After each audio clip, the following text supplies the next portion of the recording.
আমি এসে পড়েছি আমাদের আগরতলা যোগেন্দ্রনগর স্টেশনে।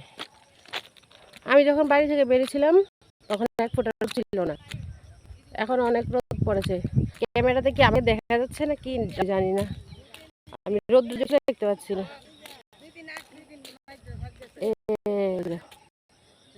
যোগেন্দ্রনগর স্টেশন, আজকে হচ্ছে স্টেশনে কেউ নেই, তার কারণ আমি আর 5 মিনিট আগে রেল চলে গেছে।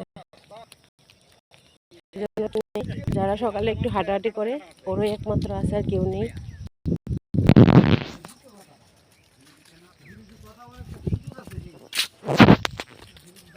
কিচ্ছু দেখতে পাচ্ছি না, সকাল সকাল এত রোদ পড়েছে।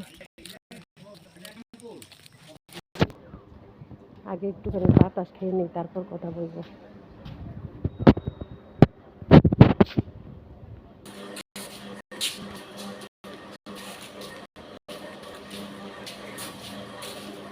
ফাঁকা হয়ে গেছে, ফাঁকা বার দেখবে 9:30টার সময় পুরো ভর্তি হয়ে যাবে মানুষ।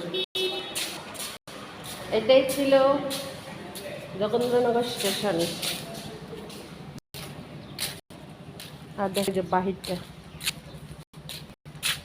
এটা হলো বাহির। এই যে দেখো, এই যে দেখো যোগেন্দ্রনগর।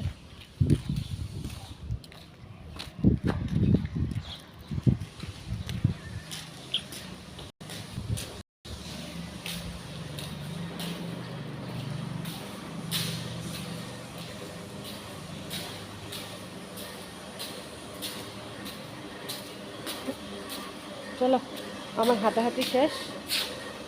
আরও অবশ্যই যারা রেল স্টেশনে হাঁটতে আসো, পুরো ফাঁকা থাকবে, তারা কিন্তু মোবাইল আর সোনার জিনিস সামলে রাখবে, কারণ অনেক নেশাগ্রস্ত মানুষ রেল স্টেশনে থাকে, ওরা অনেক সময় ছিনতাই করে হাত থেকে ফট করে নিয়ে ছুটে বেড়ায়।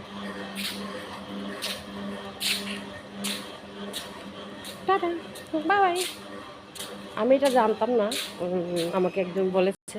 আমি যখন আগে রেগুলার হাঁটতে আসলে বলছে, তুমি যেভাবে ফোন রেখে রেখে ফোন রেখে দাও, রেখে বসে তো মোবাইল একদিন নিয়ে চলে যাবে দেখবে। আমি বলছি সত্যি নাকি? বলছে হ্যাঁ। চলো টাটা, আমি একটু বাতাস খাই, অনেক গরম লাগে আমার এখন, হাঁটাহাঁটি করে এসছি তো এই জন্য গরম লাগে।